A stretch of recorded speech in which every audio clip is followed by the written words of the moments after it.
Good morning students. कैसे हो सभी? देखो, अपनी जो ऑनलाइन क्लासेस थी उनकी जो अगली कड़ी है उसमें आपका स्वागत है। हम इंग्लिश ग्रामर में हमारा टॉपिक चल रहा था, वो था टेंस का। टेंस के टॉपिक में हमारी बात हुई थी कि हम टेंस के टॉपिक को 3 तरीके से पढ़ सकते हैं। एक तो था आपका, जैसे आज तक आप जिस तरीके से पढ़ते हैं वो तरीका था। दूसरा तरीका था आपका, वो था टेंस को कोरिलेट करके पढ़ना, जैसे कि भाई इंडेफिनेट है तो प्रेजेंट, पास्ट और फ्यूचर तीनों के इंडेफिनेट को साथ में पढ़ना। और आपका जो तीसरा तरीका था वो था एज ए रूल। तो एज ए रूल जो तरीका था उससे हम क्या कर रहे हैं, पढ़ रहे हैं। और अपने 15 रूल हो गए थे। कितने रूल हो गए थे? 15 रूल हो गए थे। अपना जो 15वां जो रूल था वो आफ्टर बिफोर से संबंधित था। मैंने कहा था कि आपको आफ्टर बिफोर के 4 रूल बताऊंगा, है ना। तो अपने 3 रूल हो गए थे, तो आपको चौथा रूल था, मतलब कि अगर बात करें रूल नंबर 16 16वीं की, तो अपनी बात चल रही थी आफ्टर बिफोर से, है ना। तो वो क्या था कि एक रूल में तो हमें आफ्टर या बिफोर सेंटेंस की स्टार्टिंग मिल रहा था, उसके जस्ट बाद में क्या था आपका ब्लैंक स्पेस था। तो अब की फर्स्ट फॉर्म में क्या लगा रहे थे, आईएनजी लगा रहे थे। दूसरा आपका रूल था आफ्टर बिफोर, उसके बाद सब्जेक्ट, और उसके बाद में क्या मिल रहा था आपको, ब्लैंक स्पेस, है ना। तो अब की फर्स्ट फॉर्म ऐसे आई ऐसे लगा रहे थे, और अगर अगला क्लोज दे रखा तो उसमें विल या शैल प्लस वर्ब का फर्स्ट फॉर्म लगा रहे थे, है ना। और उसका एक क्या था अगला रूल, बस उल्टा था कि अगर पहले ये आ जाए तो। अब आपका जो 16वां रूल है ना, 16 रूल है वो देखो, आफ्टर या बिफोर। आफ्टर या बिफोर जैसे दो सेंटेंसों को जोड़ रहे हों, क्या कर रहे हों, दो सेंटेंस को जोड़ रहे हों, मतलब दो सेंटेंस की कोरिलेट की बात कर रहे हों, और किसको शो करें, पास्ट को, मतलब कि ध्यान दें कि पास्ट में होना जरूरी है, पास्ट को शो करें, है ना। तो ध्यान देना एकदम से, आफ्टर का मतलब क्या होता है, बाद में, और बिफोर का मतलब क्या होता है, पहले। ये देख लो, ये बहुत काम आएगा। आफ्टर का मतलब है बाद में, और बिफोर का मतलब है पहले। बहुत इजी रूल है, इसको अगर आप अच्छी तरीके से अभी देख लोगे ना तो फिर कोई दिक्कत नहीं आएगी आपके, है ना। तो मैं आपको इस तरीके से बता देता हूँ इसको, देखो, आफ्टर और बिफोर। आफ्टर का मतलब है बाद में, और बिफोर का मतलब है पहले। तो आफ्टर के तो बाद में, और बिफोर से पहले। आफ्टर के तो बाद में, और बिफोर से पहले क्या आएगा,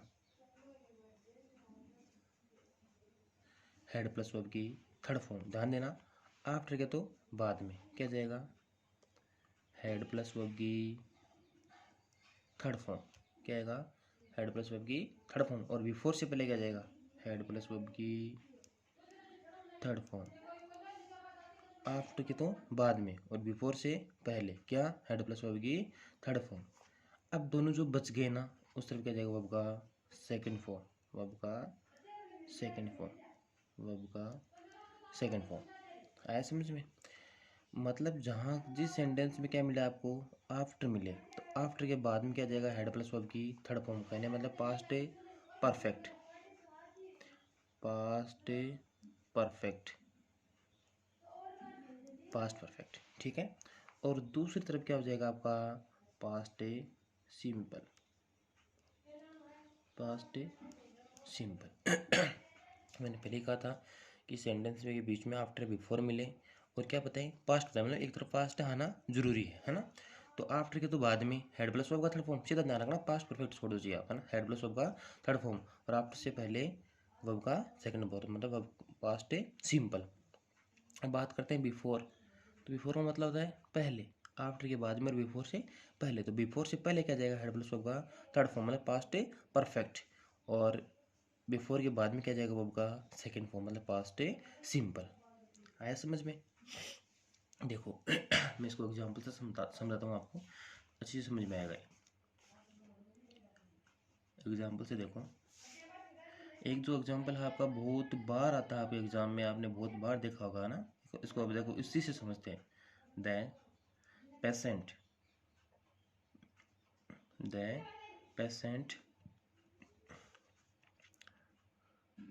had died before the doctor फिर है ब्लैंक स्पेस और कोष्टक में है कम। कोष्टक में क्या है? कम। अब सेंटेंस में आपको ध्यान देना, क्या मिला आपको? बिफोर मिला। क्या मिला? बिफोर मिला। आपने को ध्यान देना, बिफोर का मतलब क्या होता है? पहले। क्या होता है? पहले। तो बिफोर से पहले क्या मिला आपको? हेड प्लस वर्ब का third form. Head plus verb का थर्ड फॉर्म। तो बाद में क्या लगाएंगे? देखो बिफोर से पहले हेड प्लस वर्ब का थर्ड फॉर्म, तो बाद में क्या लगाएंगे? वर्ब का सेकंड फॉर्म। तो कम का सेकंड फॉर्म क्या होता है? केम। कम केम का, है ना? CAMA। आया समझ में? The patient had died that before the doctor केम। जो पेशेंट था आपका, उसकी मृत्यु हो चुकी थी। कब? डॉक्टर के आने से पहले। ठीक है। और दूसरा एग्जाम्पल है, एक एग्जाम्पल से और समझो। द चिल्ड्रेन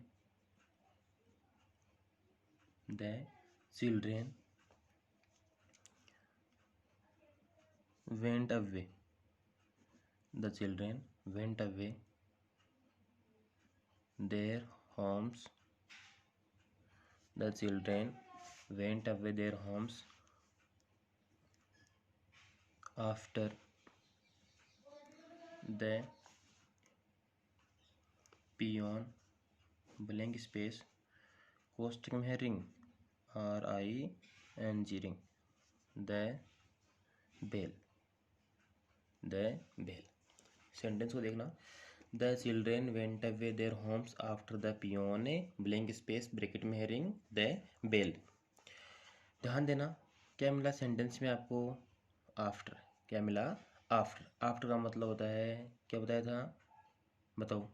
आफ्टर के मतलब बाद में। तो आफ्टर के बाद में क्या आएगा? हेड प्लस वर्ब की थर्ड फॉर्म। तो उससे पहले क्या आएगा? वर्ब का सेकंड फॉर्म। तो ध्यान दो, तो ये मिल गया आपको।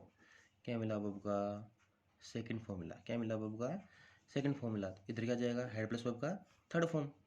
ध्यान, लाइक पास्ट परफेक्ट। तो आपको ध्यान इतना ही रखना था कि आफ्टर के बाद में अगर ब्लैंक स्पेस हो तो हेड प्लस वर्ब का थर्ड फॉर्म लगाएंगे। तो ये लो, हेड रिंग की थर्ड फॉर्म क्या आती है? बताओ। रंग RUNG रंग।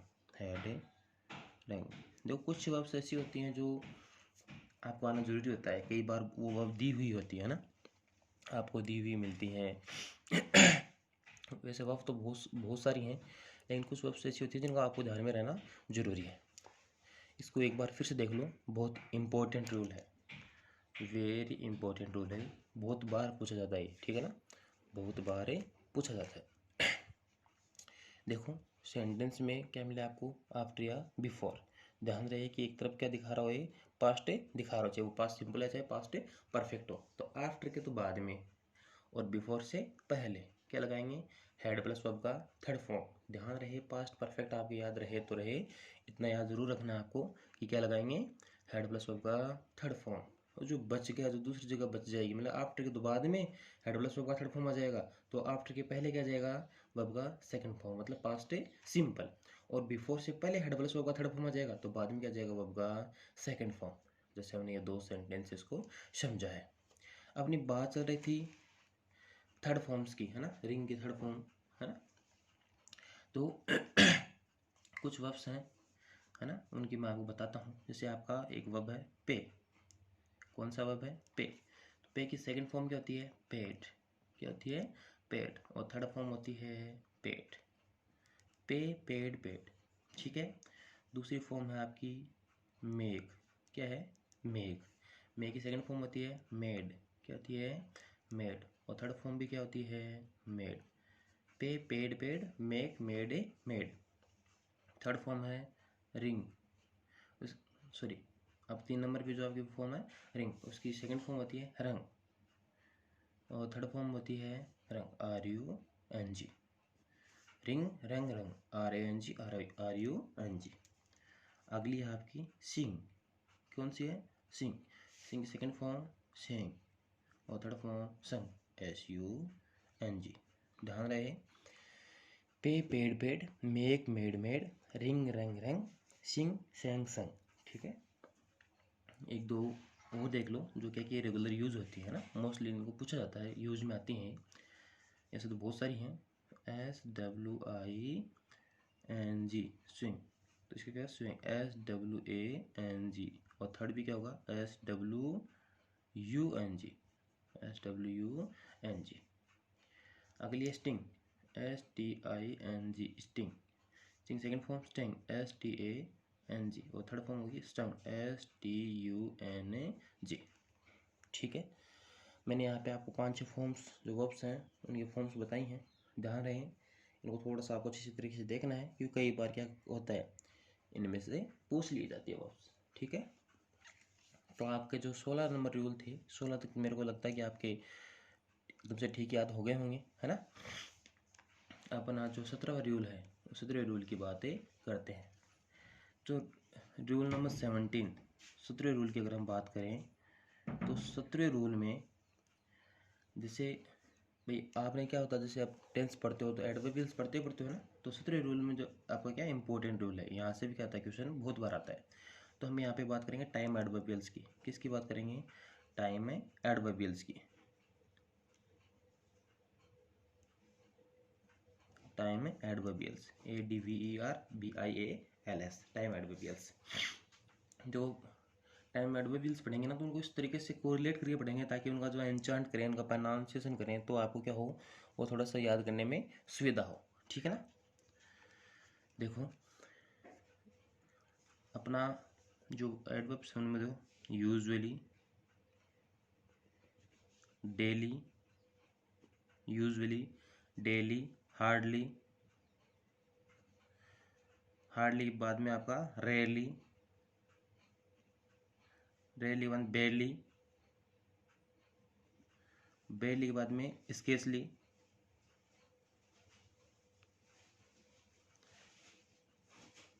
स्केर्सली के बाद में आपका जनरली, जनरली के बाद में आपका फ्रीक्वेंटली,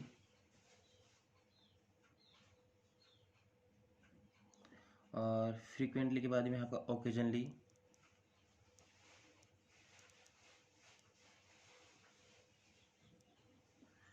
ओकेजनली के बाद में अगर हम बात करें तो समटाइम्स, फिर है वंस, ट्वाइस। अगर आगे बात करें तो often, always, always, never, seldom, ever, every, et cetera, है ना। अब देखो आपके सामने कुछ टाइम एडवर्बियल्स है। Usually, USUALLY, usually, daily, DAILY, daily, hardly, HARDLY, hardly. उसके बाद में रेयरली, RARELY, रेयरली। आगे है बेयरली, BARELY, बेयरली। उसके बाद में scarcely, SCARCELY, scarcely. Generally, GENERALLY, frequently, FREQUENTLY, frequently. फिर है ओकेजनली, OCCASIONALLY, ओकेजनली। फिर है समटाइम्स, SOMETIMES, समटाइम्स। फिर है once, ONCE, once. Twice, TWICE, twice. Often, OFTEN। उसके बाद है ऑलवेज, ALWAYS। फिर है नेवर, NEW, नेवर। फिर है सेल्डम, SELDOM, सेल्डम। फिर है एवर, फिर है एवरी। देखो ध्यान ही रखना, जैसे कि आपको याद करने में आसानी क्यों है इसमें। देखो जैसे आपको अगर कोरिलेट करके पढ़ें जैसे जैसे देखो याद क्यों होती जल्दी है। Usually, daily, hardly, rarely, बेयरली, scarcely, generally, frequently, occasionally. देखो मोस्टली सारे LY वाले आ गए, है ना। उसके बाद में अगर बात करें समटाइम्स, ओकेजनली के बाद में ना कि जो मतलब कि फिर आप बात करें उसके साथ में तो समटाइम्स याद हो जाता है ओकेजनली के साथ साथ में, है ना। फिर वंस है, ट्वाइस है, often, always, never, seldom, ever, every, है ना। जैसे आपका एक तो एवर है ना, और आपका एक ऑफन है, एक आपको ऑलवेज है, हम एक आपका डेली है, ये तो क्या एकदम से जैसे बेसिक तरीके से अगर इनकी बात करें तो बहुत बार क्या होता है ये एडवर्ब्स आपको मिलती हैं। तो हमारी बात क्या थी कि अगर आपको ये सारी टाइम एडवर्बियल्स मिलती हैं, अगर ये सारी टाइम एडवर्बियल्स आपको मिलती हैं तो कौन सा टेंस होगा? तो आपका टेंस होगा प्रेजेंट सिंपल। कौन सा होगा? Present simple. आप चाहो तो क्या बोल सकते हो इसको? सिंपल प्रेजेंट, सिंपल प्रेजेंट, या फिर इंडेफिनेट, या फिर इंडेफिनेट। बात एक ही है, चाहे प्रेजेंट सिंपल बोलो, चाहे सिंपल प्रेजेंट बोलो, चाहे इंडेफिनेट बोलो, ठीक है। तो अपनी पहचान हो गई, ये सारी एडवर्ब जब एडवर्बियल्स हमें मिली तो हमारी पहचान हो गई कौन सा टेंस है? Present simple. तो इसमें ध्यान ये रहे कि अगर आपके पास में सेंटेंस अफर्मेटिव या पॉजिटिव है, अफर्मेटिव या पॉजिटिव, अफर्मेटिव या पॉजिटिव है, किस प्रकार का सेंटेंस है आपके पास में? अफर्मेटिव या पॉजिटिव, तो क्या लगाओगे? वर्ब की फर्स्ट फॉर्म में एस या ई एस। क्या लगाओगे वर्ब की फर्स्ट फॉर्म में? एस या ई एस। ध्यान रहे आई वी यू दे और प्लूरल जो नाउन है उनके साथ में वर्ब की फर्स्ट फॉर्म में एस या ई एस नहीं लगेगा। ध्यान रखना, आई वी यू दे और प्लूरल नाउन में वर्ब की फर्स्ट फॉर्म में एस या ई एस नहीं लगेगा, ठीक है। अगर बात करें ही, सी, इट, नेम या सिंगुलर जो नाउन है उसमें वर्ब की फर्स्ट फॉर्म में एस या ई एस लगेगा। क्या रहा? आई वी यू दे और प्लूरल नाउन में वर्ब की फर्स्ट फॉर्म में एस या ई एस नहीं लगेगा। और अगर आपका सब्जेक्ट के रूप में क्या मिलता है आपको? ही, सी, इट, नेम या सिंगुलर नाउन मिलता है तो क्या लगेगा? वर्ब की फर्स्ट फॉर्म में एस या ई एस लगेगा, ठीक है। ध्यान रहेगा। देखो अच्छी तरीके से देख लो इसको, ये आपको ध्यान में रहना चाहिए। देखो कुछ एक्स्ट्रा बात भी करते हैं आपके साथ में यहाँ पे। अगर आपको कुछ वर्ब्स ऐसी मिलती हैं जैसे वर्ब के लास्ट में, वर्ब के लास्ट में S, double S, S H, C H, X, O, Z.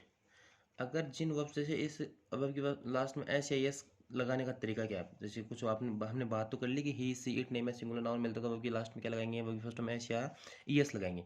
किसके साथ में एस लगेगा और किसके साथ में ई एस लगेगा? तो जिन वर्ब्स के लास्ट में क्या मिला आपको? S, S H, S S S, S H, C H, X O, Z, X O, Z मिले तो उसमें आप क्या लगाओगे? ई एस लगाओगे। क्या लगाओगे? ई एस से लगाओगे। और जो वर्ब के लास्ट में जो बाकी रह गए ना, इनको छोड़कर, इनको ऊपर वाला को छोड़कर जो बाकी रह गए उनके साथ में क्या लगाएंगे? एस लगाएंगे। याद रहेगा कि जिन वर्ब के लास्ट में एस, एस एस या S H, C H, X O, Z मिले उसमें क्या लगाएंगे? ई एस लगाएंगे। और जिन वर्ब के लास्ट में जो बाकी के जो वर्ब रह गए उनमें क्या लगाएंगे? एस लगाएंगे। अब हम बात करते हैं निगेटिव सेंटेंस की। अगर आपको क्या मिले? नेगेटिव सेंटेंस मिले तो क्या लगाओगे? डू या does plus not plus verb की फर्स्ट फॉर्म। ध्यान रहे नेगेटिव सेंटेंस मिले तो आप क्या लगाना है? डू या does plus not plus verb का फर्स्ट फॉर्म, ठीक है। वही ध्यान रखना है। देखो वही बात यहाँ पे आएगी, आई वी यू दे और प्लूरल नाउन के साथ में तो क्या लगाओगे? डू। क्या लगाओगे? डू। अगर आपको मिलता है ही, सी, इट, नेम या फिर सिंगुलर नाउन, उसके लिए क्या लगाओगे आप? डज। क्या लगाओगे? डज लगाओगे। समझ में आया कुछ? देखो, अगर नेगेटिव सेंटेंस मिलता है तो क्या लगाओगे? डू या does plus not plus verb का फर्स्ट फॉर्म। अगर सब्जेक्ट ग्रुप में आपको आई, वी, यू, दे या प्लूरल नाउन मिलता है तो उसके साथ में डू लग जाएगा, या फिर आपको अगर मिलता है ही, सी, इट, नेम या सिंगुलर नाउन तो क्या बन जाएगा? डज लग जाएगा। देखो, वीडियो थोड़ा सा लंबा बन रहा है तो एमबी की प्रॉब्लम की वजह से। जब हम कल वापस क्लास की बात करेंगे, अगली क्लास की जब बात करेंगे, तब मैं आपको इसको वापस पूरा रिकैप करूंगा और इसके एग्जाम्पल की बातें करेंगे। ठीक है, आज के लिए इतना ही।